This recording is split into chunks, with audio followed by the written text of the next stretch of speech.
Lucy. Lucy, I like Lucy. Oh, I love Lucy. Yeah, I know you do.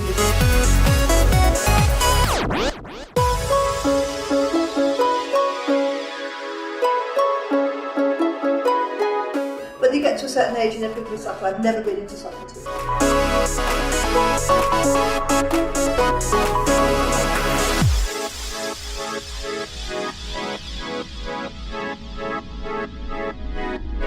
So Jane, tell me some stuff about you. Only child, wonderful parents, completely wacky. So grew up in London, going to nightclubs at the age of 13, which was ridiculous with them. Wow. Which was fairly fantastic. And then marrying, living in the Middle East. Oh, did you? Yeah, I lived in Bahrain for a while, which was great. Oh, wow. That's when I just had 2 children, came back and had Binks, lived in the country. Yeah, great. Very much did the dinner party set in the country. All the kids, I mean, I've ridden all my life, so the kids have had horses and they're all very into that. Yeah. Binks and Ale, very much so. Yeah. And then did that circuit, and then remember saying to somebody in the train once, you know, this is all lovely, I'm loving my life, but I want to do more. I feel there's something more for me to do. I'm not really feeling very fulfilled, actually, though I love my kids. And then suddenly this happened, so...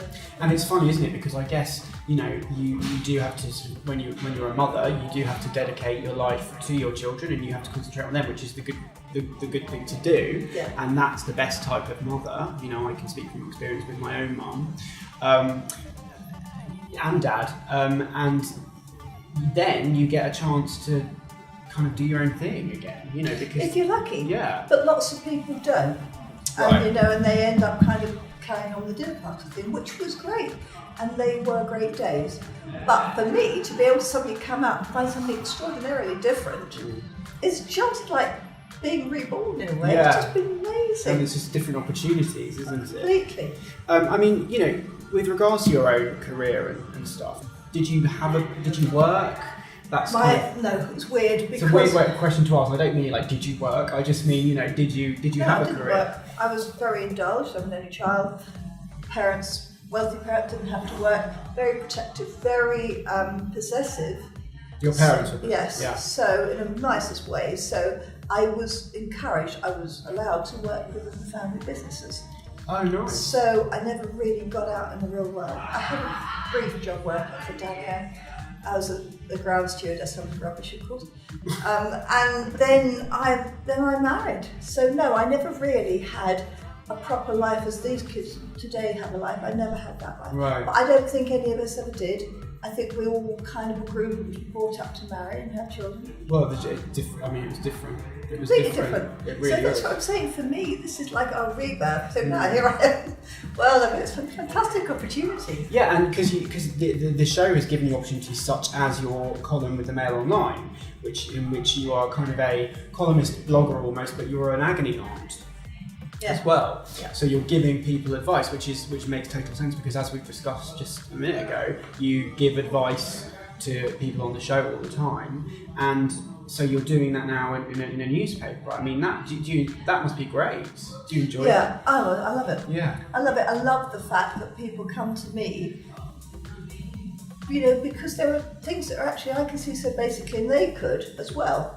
They could see the wood from the trees if they weren't involved. So it isn't like I'm coming up with any clever stuff.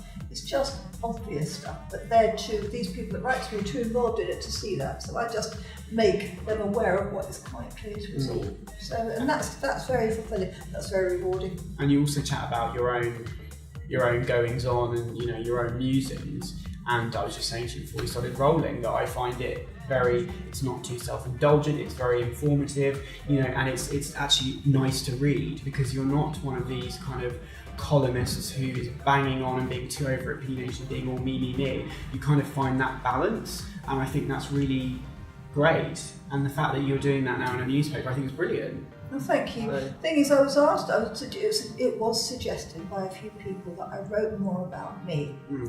And that's quite hard because I don't, you know, it's not like I'm doing the most fantastic things. I mean, I'm not, you know, I'm quite a normal person, as we all know.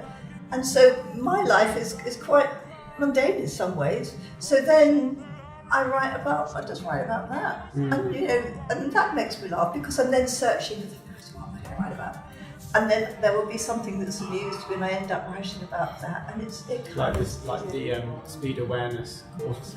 I've done one of them. I've also done another one about why you shouldn't drive through a red light. So I'm very not. Really? It was quite an obvious course to take, but I didn't get points, so that was fine. I get the sense that you're quite spiritual, Yes. and you know I've picked that up just from talking to you now, even about being reborn and stuff. But you mentioned there's a column about searching for your Om, and you keep a crystal on your mantelpiece to repel negativity.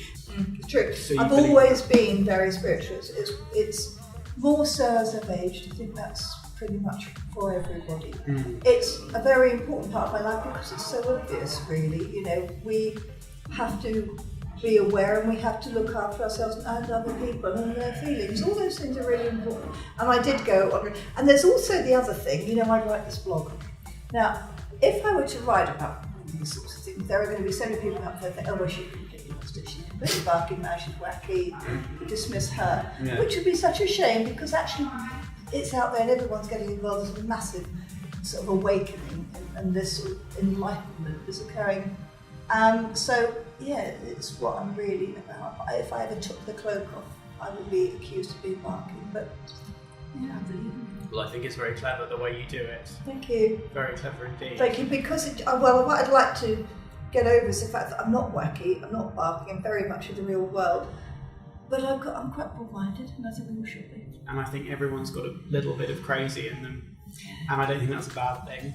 No. And that's speaking from experience. Well, I mean, we'd be very dull if we hadn't, wouldn't we? Exactly. You should be in agony aunt. Yeah. And I'd heard Binky say in an interview once Yeah. on television, my mother actually turned into a bit of an agony aunt. Something else at the moment, right?